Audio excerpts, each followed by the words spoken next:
গোপালগঞ্জে এনসিপির সমাবেশ ঘিরে সংঘর্ষ, নিহত বেড়ে 4। গোপালগঞ্জে জাতীয় নাগরিক পার্টির সমাবেশ ঘিরে হামলা সংঘর্ষে 4 জন নিহত হয়েছেন।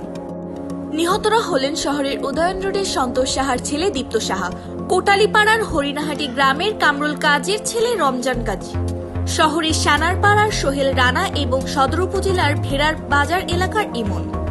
বুধবার 16 জুলাই রাত 8:30টায় গোপালগঞ্জ জেনারেল হাসপাতালের তত্ত্বাবধায়ক ডাক্তার জীবিতেশ বিশ্বাস বলেন, আমাদের এখানে 4 জনের মরদেহ আনা হয়েছে, তাদের শরীরে আঘাতের চিহ্ন রয়েছে।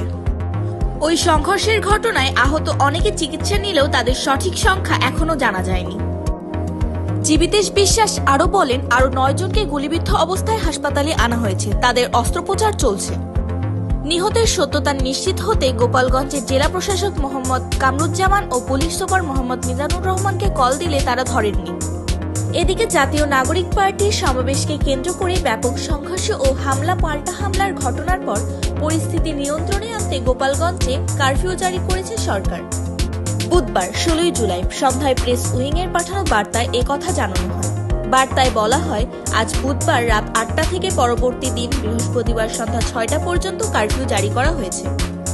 এদিন বিকেলে গোপালগঞ্জে সভা শেষে ফেরার পথে এনসিপির গাড়িবহরে হামলার ঘটনা ঘটে। এ সময় গোপালগঞ্জ শহর রণক্ষেত্রে পরিণত হয়। এরপর পরিস্থিতি নিয়ন্ত্রণে গোপালগঞ্জ সদরে 144 ধারা জারি করা হয়।